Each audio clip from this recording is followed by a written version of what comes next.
അയോധ്യയിലെ ഭണ്ഡാരത്തിൽ നിന്ന് പോയത് മാത്രമല്ല, ബംഗ്ലാമുഖിയിൽ എന്താ സംഭവിച്ചത്? അല്ല, മധുരയിൽ അറിയുമല്ലോ, മധുര ഇപ്പോൾ അയോധ്യ, പിന്നെ കാശി മധുര ബാക്കി ഹേ, ഓർമ്മയില്ലേ ആ മുദ്രാവാക്യം? എന്താ അവിടെ നടന്നത്? ബദ്രീനാഥിൽ എന്താ നടന്നത്? ഈ കേദാർനാഥിൽ എന്താ നടന്നത്? കാശിയിൽ എന്താ നടന്നത്? കൊള്ള എന്ന് പറഞ്ഞാൽ ലൂട്ട്, നത്തിങ് എൽസ് ബട്ട് ലൂട്ടാണ്. ഇത് ആരും ചർച്ച ചെയ്യരുത്, ചുപ്പ് രഹോ എന്നുള്ള നിലയിലാണ്.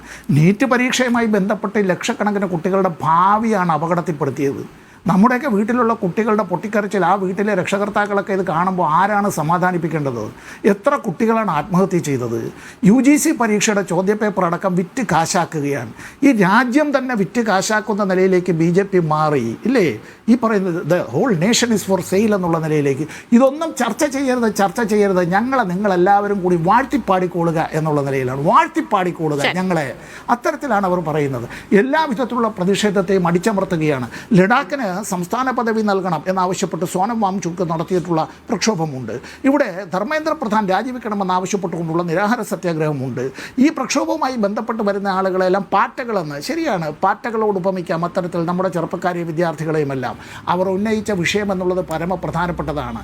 പാർലമെൻറ്റിൽ അംഗസംഖ്യ ഉണ്ട് എന്നുള്ളത് കൊണ്ട് മുമ്പ് പാസ്സാക്കിയ ഒരു ബില്ലുണ്ട്. ഏതെന്നറിയാം? ഓർഡിനൻസായി കൊണ്ടുവന്നിട്ട് പിന്നെ പാസ്സാക്കി നമ്മുടെ ഈ കാർഷിക നിയമങ്ങൾ.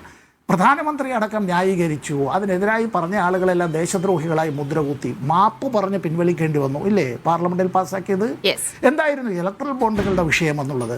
ഇലക്ട്രൽ ബോണ്ടുകൾ കൊണ്ടുവന്നത് ആർക്ക് വേണ്ടിയായിരുന്നു? അതിനെതിരായി CPIM ആണ് നിയമ പോരാട്ടം നടത്തിയത്. പാർലമെന്റിൽ നിങ്ങളെ തോപ്പിച്ചില്ലേ എന്ന് ചോദിച്ചു. പക്ഷേ സുപ്രീം കോടതിയിലെത്തിയപ്പോൾ സുപ്രീം കോടതി പറഞ്ഞത് ഭരണഘടനാ വിരുദ്ധമാണ് എന്ന് പറഞ്ഞു.